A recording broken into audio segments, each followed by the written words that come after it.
Hey YouTubers, it's Charlie, and grab your snow gear because Legend of Korra is back and we're heading to the South Pole. Here's my review of the first two episodes. I also think I've kind of figured out who the big bad is this season, so I'll talk about that too. Careful for spoilers if you haven't seen the episodes yet, but here's a quick recap before we talk about what we think is going on. So the premiere was actually the first two episodes. Episode 1 was Rebel Spirits and episode 2 was Southern Lights. A lot of us got to see the first episode at Comic-Con, so I'll spend most of my time talking about the second episode. I've already kind of done a big video review of that first episode. I'll have a link to that in the description. So Korra basically learns that to fight these rebel spirits, she's going to have to learn from her uncle, UNALAQ. That means putting Tenzin aside as a teacher, so he goes off with his family to the Air Temple, and that becomes the second storyline. In the main storyline, Korra travels to the South Pole, where she learns about the spirit portal. That's basically the barrier between the spirit world and the physical world, and it's where all the spirits are coming from. We learn a little bit about these evil spirits, especially the backstory between Korra's father and her uncle and the reason why her father was banished from the Northern Water Tribe. It turns out he released a bunch of dark spirits on the Northern Water Tribe accidentally after destroying a really ancient forest. I think there was some other things going on there that I think her uncle was responsible for, but I'll talk about that after we get done with the recap. During the flashbacks, we also see Korra's uncle using his special water bending to subdue the evil spirits, so obviously Korra's going to have to learn how to do that this season. But she is able to close the spirit portal only after entering the avatar state. There's this really awesome evil spirit that kind of combines itself into this mega spirit, VOLTRON style, but she ends up defeating it. Once she closes the portal, the spirits are banished, and she travels away with her uncle. But we learn a little bit more about UNALAQ's agenda. It turns out her uncle basically wants to take over the Southern Water Tribe and use this chaos to kind of bring them together and take them back to this very traditional place culturally.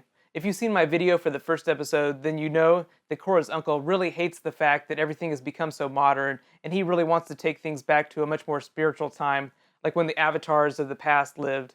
Also, when Korra is able to close that spirit portal, this special statue lights up in front of JINORA. I'm guessing that that's actually a previous avatar, but we'll talk about that more in just a little bit. The episode basically closes with Korra looking out at the Northern Water Tribe army, this really ominous expression. So obviously there's going to be conflict. I talk about what the other episodes are going to be this season in another video. I'll have a link to that also in the description. You kind of learn that there's going to be a bit of a civil war between the Northern and Southern Water Tribes, and obviously the appearance of this army just kind of reinforces that idea. But now let's talk about what we think is going on based on the events of these first two episodes.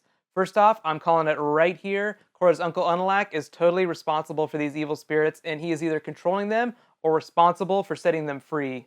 That means in the past he would have framed his brother, Korra's father, Tonrak, so that he could become leader of the Northern Water Tribe. I'm guessing that he was seeing things become very modern even during that time when he was young and decided to take steps against it.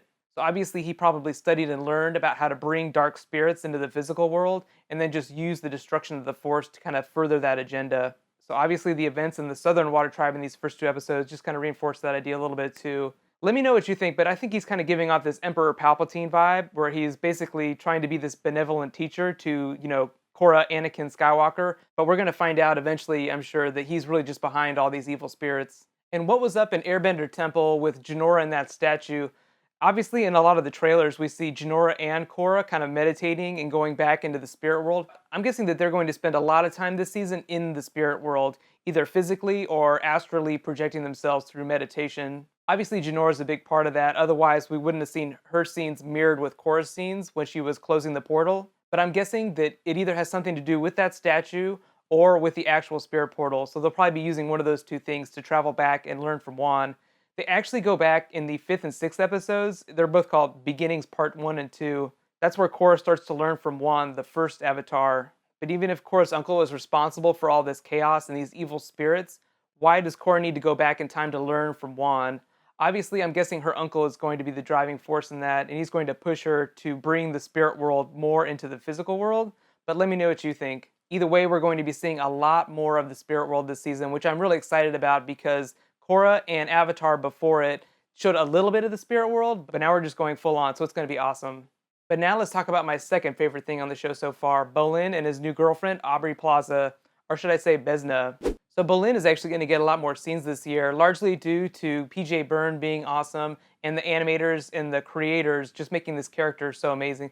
So look forward to a lot more Bolins. Obviously, watching the first episode, I was really shipping Bolin and Asami, or Bosami. But after the second episode, I'm really thinking that Besna is really going to be the ship that the creators are going to push this year. But let me know what you think, Bosami or Besna?